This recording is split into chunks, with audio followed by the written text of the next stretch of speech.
ಅನಾಯಸೇನ ಮರಣಂ ಎಂಬುದು ನಮ್ಮ ಹಿಂದೂ ಸಂಪ್ರದಾಯದ ಪ್ರಾರ್ಥನಾ ಶ್ಲೋಕವಾಗಿದೆ. ಪ್ರಾರ್ಥನೆಯ ಸಮಯದಲ್ಲಿ ಈ ಮಂತ್ರವನ್ನ ಹೇಳಬೇಕು. ಈ ಮಂತ್ರ ನೋವಿಲ್ಲದ ಸಾವು, ದೈನ್ಯತೆಯಿಲ್ಲದ ಜೀವನ ಮತ್ತು ದೇವರ ಸಾನ್ನಿಧ್ಯವನ್ನ ಕೋರುತ್ತದೆ. ರೋಗ ರುಜಿನಗಳಿಲ್ಲದೆ ಪರಾವಲಂಬಿಯಾಗದೆ ನೆಮ್ಮದಿಯಿಂದ ಪ್ರಾಣತ್ಯಾಗ ಮಾಡುವುದು ಮತ್ತು ಜೀವನದ ಕೊನೆಯಲ್ಲಿ ಭಗವಂತನಲ್ಲಿ ಐಕ್ಯವಾಗುವುದು.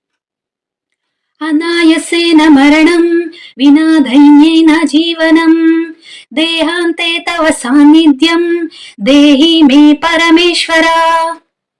ಅನಾಯಸೇನ ಮರಣಂ, ಯಾವುದೇ ನೋವು, ಕಾಯಿಲೆ ಅಥವಾ ಕಷ್ಟಗಳಿಲ್ಲದೆ ನಿದ್ರೆಯಲ್ಲೇ ಅಥವಾ ತಕ್ಷಣವೇ ಮರಣ ಕೊಡು ದೇವ.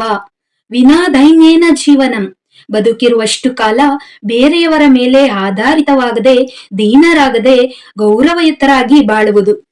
ದೇಹಾಂತೆ ತವ ಸಾನ್ನಿಧ್ಯಂ, ಸಾವಿನ ಸಮಯದಲ್ಲಿ ಭಗವಂತನ, ಪರಮೇಶ್ವರರ, ಗೋವಿಂದರ ಸಾನ್ನಿಧ್ಯ ನೆನಪು ಬರುತ್ತದೆ. ದೇಹಿಮೆ ಪರಮೇಶ್ವರ, ಓ ಪರಮೇಶ್ವರನೇ ಇವೆಲ್ಲವನ್ನ ನನಗೆ ಕರುಣಿಸುದೇವಾ ಎಂದು ಅರ್ಥ.